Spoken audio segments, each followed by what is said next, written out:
एका वरबापानं लग्न काढलं होतं, मंडप सजला होता आणि मंडप सजल्यावरती त्या ठिकाणी जात्यावरच्या ओवी गायला जाऊ लागल्या।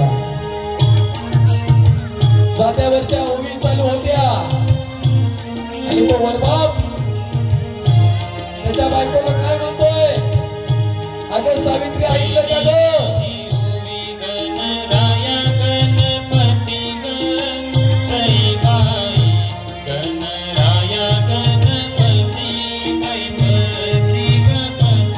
अगं सावित्री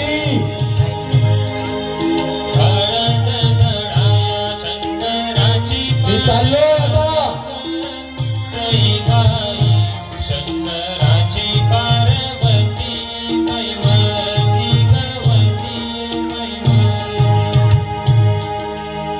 अगं सावित्री ऐक, आपलं कुळदैवत पत्रिका ठेवायला चाललोय। सावित्री म्हणाली, जीर कुळदैवताला पहिली पत्रिका, मग सांग बरं मी कुठे निघालो असल? अव धनी त्याच्यात काय विचारता, तुम्ही निघालीच जेजुरीला। अगं म्हणली चुकलीस, आपल्या मराठ्यांचं कुळदैवत एकच, छत्रपती शिवाजी महाराज, आणि महाराजांच्या चरणावरती अवतान धाडायला चाललोय।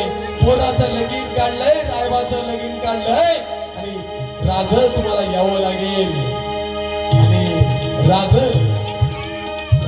तुम्हाला यावं लागेल। कुळदैवत तुम्ही आमचं मराठ्यांचं। राजाने सांगितलं, अरे रायबाचं लग्न होणार, आम्हाला सून येणार, आम्ही त्यांचं स्वरूप बघणार, आम्ही आम्ही आम्ही आम्ही येणार, पण दादा अरे दादा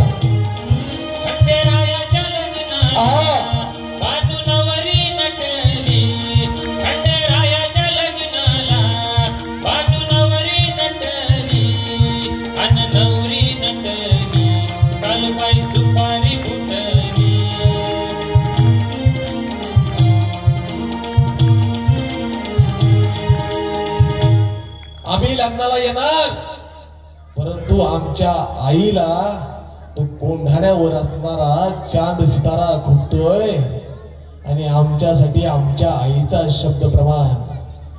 तानाजी मालुसरांनी हातामधलं ते अवतान बाहेर बाजूला टाकला आणि सांगितलं, औसाब आमची पण आई आहे। आम्ही ज्यावेळेस लांडग्याच्या शेपट्या घेऊन आलतो ना, आम्ही आमच्या जिजाऊ आऊसाहेबाला औसाब पण नाव टाकलं होता। आदरानं सांगितलंय, एकट्यानं पुण्य कमवायचं नाही, नाही राज नाही जमणार, ते पुण्य माझ्या पण पत्रात पडलं पाहिजे। मी सुद्धा जिजाऊंचा पुत्र आहे। पोराचं लग्न बाजूला ठेवलं, उदयवानाच्या विरोधात लढाई केली।